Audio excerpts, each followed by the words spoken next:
This is the DJI Pocket 3 and it is a great travel camera. However, it is a bit flawed. But thankfully, I can fix some of the flaws, unlike my significant other. In a previous video, I talked about the flaws and instead of moping, I actually did something about it. Sure, I can't change the electronic flaws of the device, including DJI's favorite pastime of spying on its users. However, there are some physical attributes that I did address. Just to let you know, this is my opinion on what I would do personally to make a better accessory. But before going further, let's get into the small list of flaws. The device, it cannot stand well. The bottom is slightly rounded and it tips over. Well, that is corrected here with this cage and case, and it's having a flat bottom. It's quite simple, isn't it? The extension mount is fiddly and you need it when mounting on 1/4-20 mounts. Well, this case has a 1/4-20 mount on the bottom and it's an offset mount, and I'll talk about that a little bit later. The protective cover is a bit difficult, so I developed a quick cover, much quicker to get on and off this cover protector, and I'll get into this a little bit later. I built the filter holder on the case itself. Yes, this bottom right here. And you might think that, leaving it open, the filters can fall off, but no, it's metal down here. So your magnetic filters, they will stick here. They will stick here. They will not fall off. It is very difficult to fall off. And I'll get to that in a second. And lastly, I run out of battery. I'm out of juice. And I don't particularly like the handle, so I have an anti-snag USB, and I'll get into that in a second. So this is the Traveler Pro case. What does it come with? It comes with dual powerful rare earth magnets. It stands on its own because it has a flat bottom. It has this offset 1/4-20 mount. The offset, why did I create an offset? Well, the offset is so you can mount on a tripod and you can mount on the USB cable at the same time. Okay, this is not going to work on all types of tripods. It works on many screw-on type 1/4-20 threads. So this is a 1/4-20 monitor mount and it'll just screw on just fine. And guess what? It has a pin. It has a retaining pin. And I know some people like to mount their cameras on top of a DSLR or a mirrorless camera. Sorry about that. Nobody uses DSLRs anymore. I designed it. I can do what I like. So I like adding these small little holes to it. And those holes, if you don't use it, well, you have 2 spare holes that you're not using, and it only costs you 6 millimeters. Okay. Anti-snag USB. How does that work? Okay, so let's say you have a power bank and your power bank goes inside of your pocket, okay? And you have a stretchy cord or sling cord. I don't know what this cord is called. And you want to power your DJI Pocket 3. There you go, you're powered. And guess what? You have this anti-snag cable right here. So you could just pull it any direction and not have to worry about it damaging the port. And that is what this anti-snag USB is. Look, it's still charging.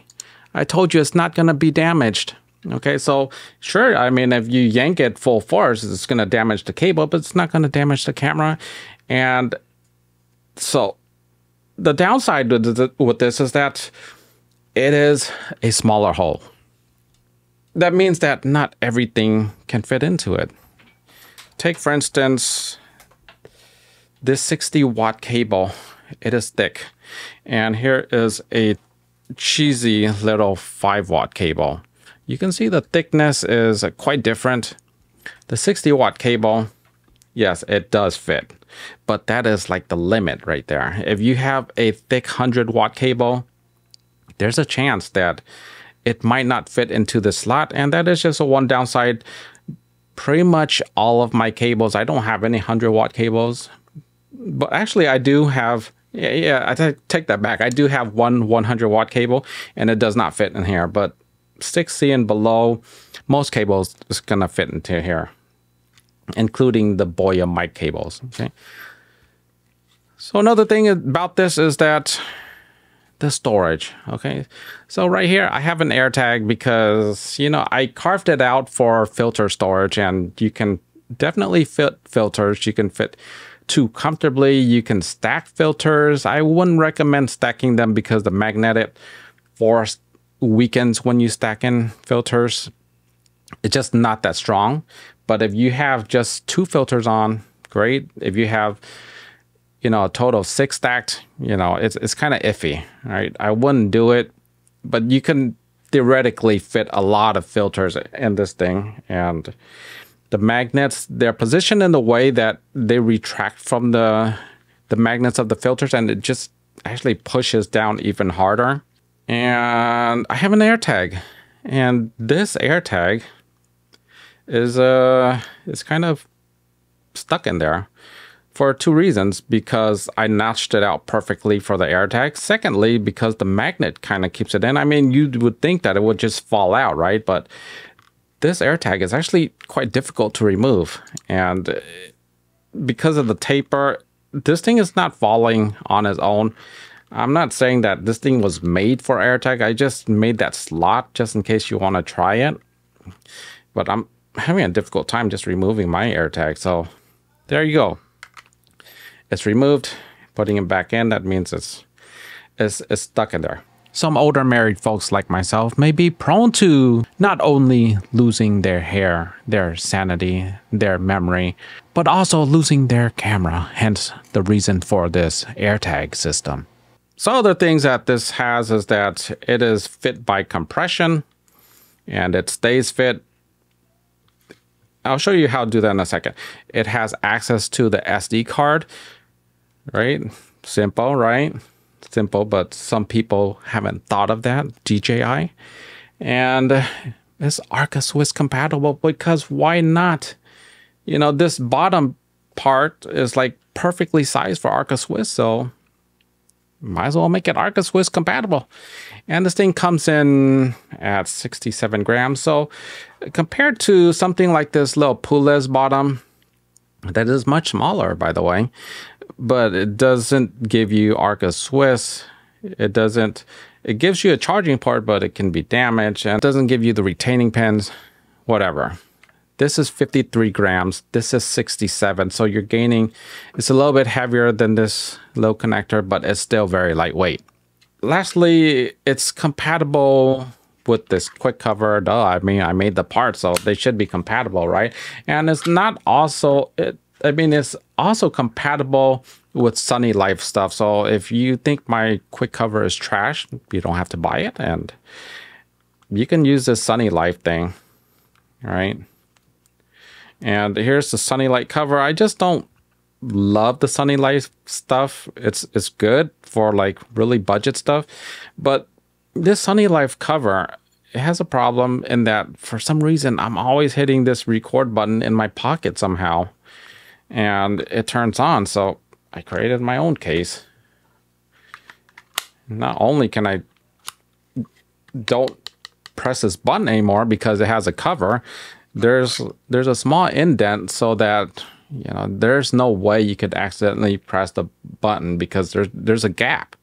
There's a small gap between that and the button, so you just can't press the cover. Okay, so this quick cover, it has a port right here for mounting your DJI microphone, but it's slightly larger compared to the OEM one, because the OEM one, DJI made it strictly for their mic. So if you're using some other mic systems, maybe like a Rode, you may notice that the pins are a bit different and they won't connect into the DJI port. But since this one's larger, it'll work fine right here. So I just made it more compatible in case you're using other brands of mics.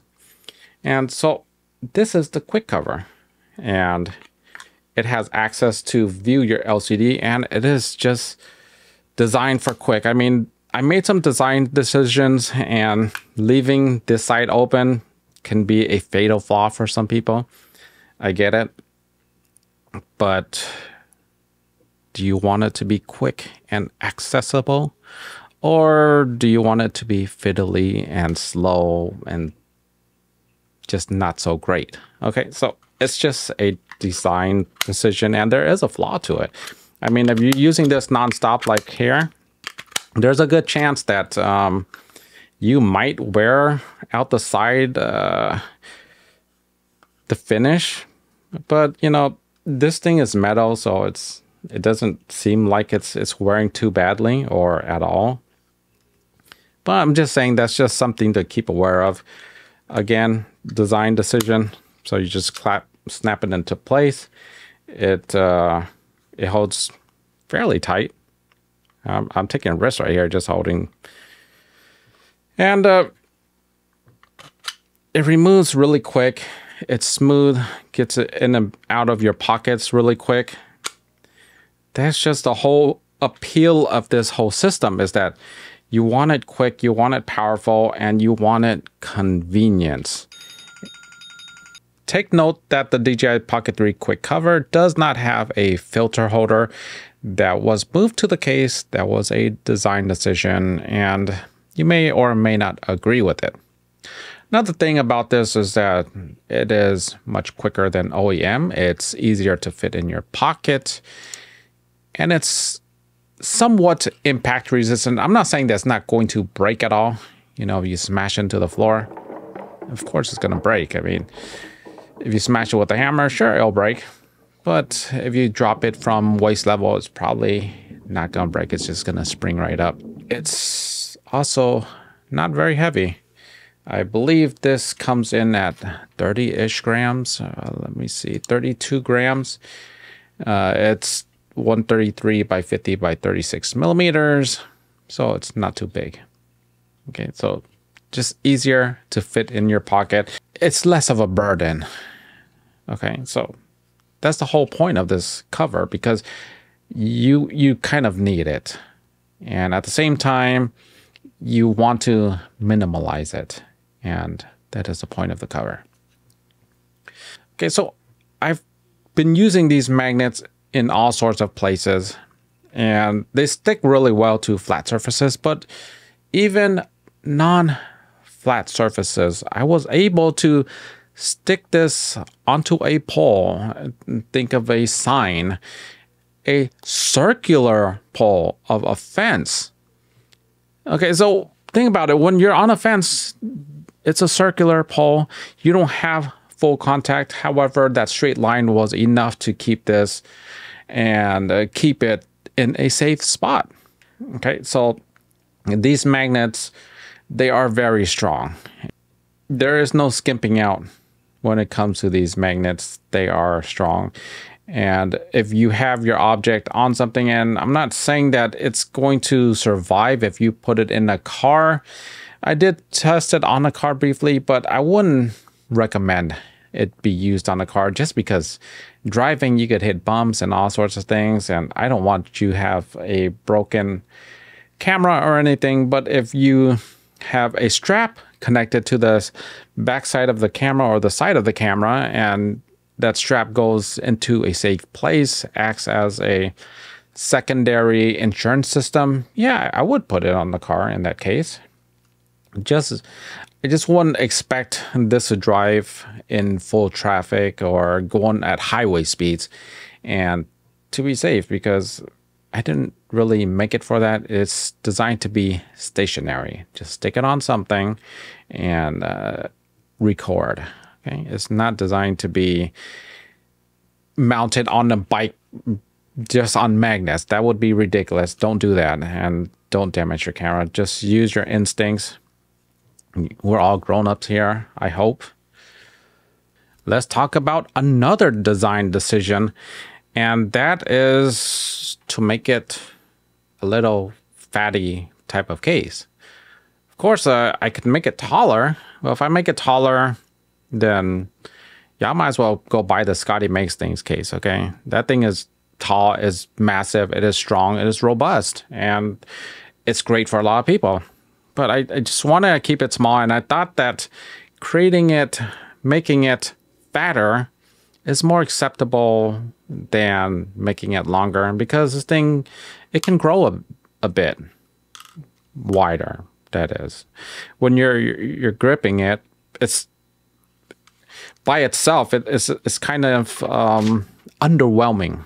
Okay, so let's just say I have the case by itself. By the way, this is how you remove it. You might have issues taking it out if you're afraid of yanking on this head on accident. Okay, you can just wiggle it out.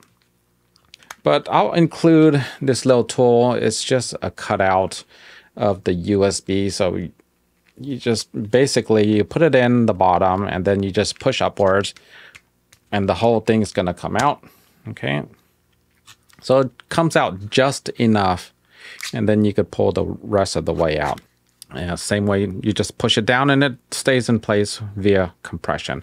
But when you're holding it, okay, you're holding it like this, it's all right.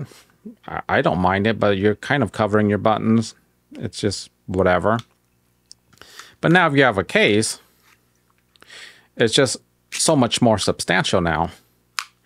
And you're looking at it, it doesn't look like much, right?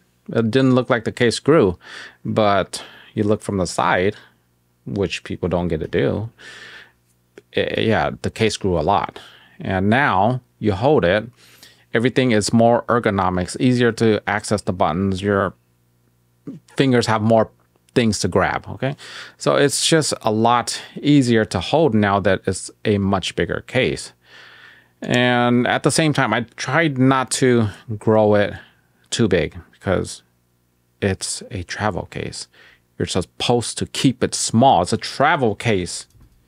So in that spirit, you know, it is lightweight and doesn't take up too much space. It's still very pocketable, even with this case cover, the quick cover. There you go. You have a full set of accessories. And another design decision is that you may see that there is an omission here. There's no cold shoe mount. Okay. So I didn't want to duplicate things. Okay. So usually the cold shoe mount would hold the mic or it would hold a light.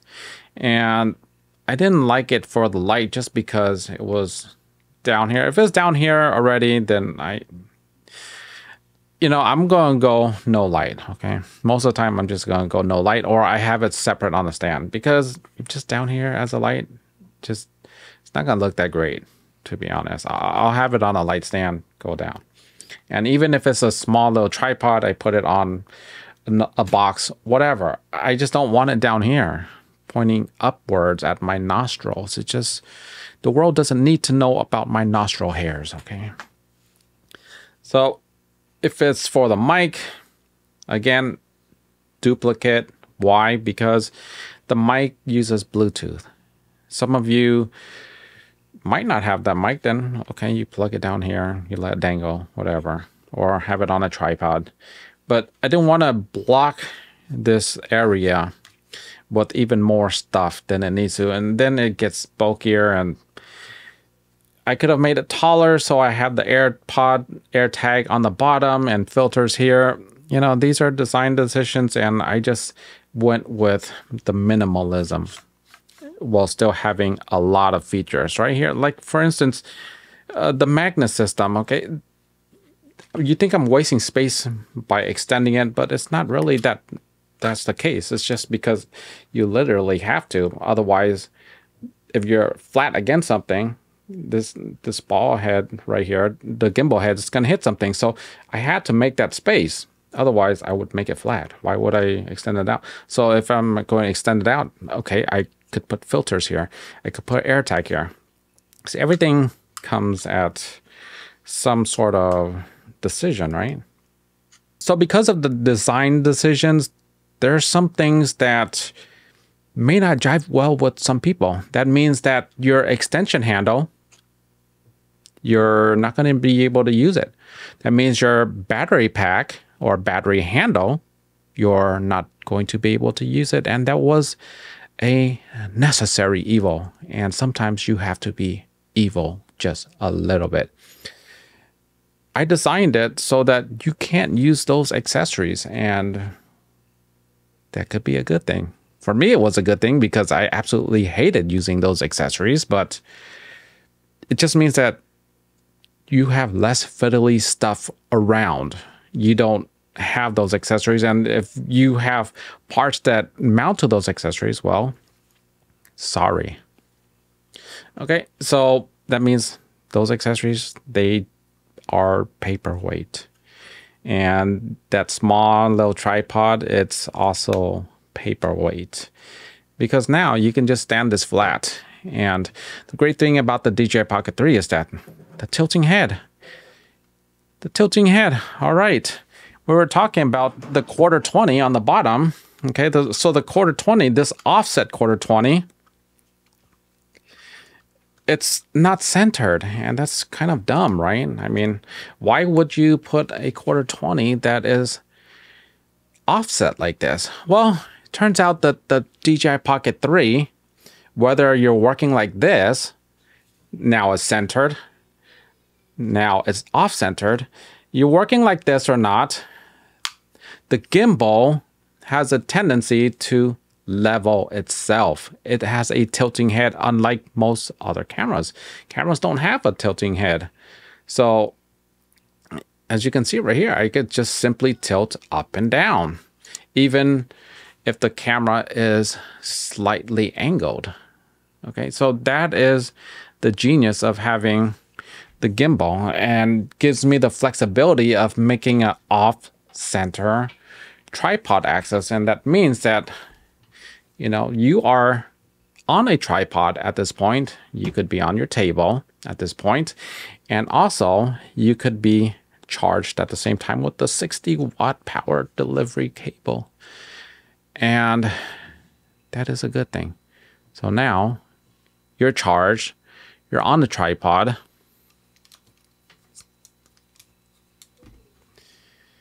and you can record forever, whether it's a webcam, live stream, Teams, whatever it may be. You've got the full rig going. Anyhow, that's all I got about this camera case. Links in the description. It is my item that I made myself. I beta tested myself. I'm just a guy with camera and working in my man cave, and I created this case. I hope you guys like it. Anyhow, thank you so much for watching. Be sure to like, subscribe, share. See you in the next one. Take care.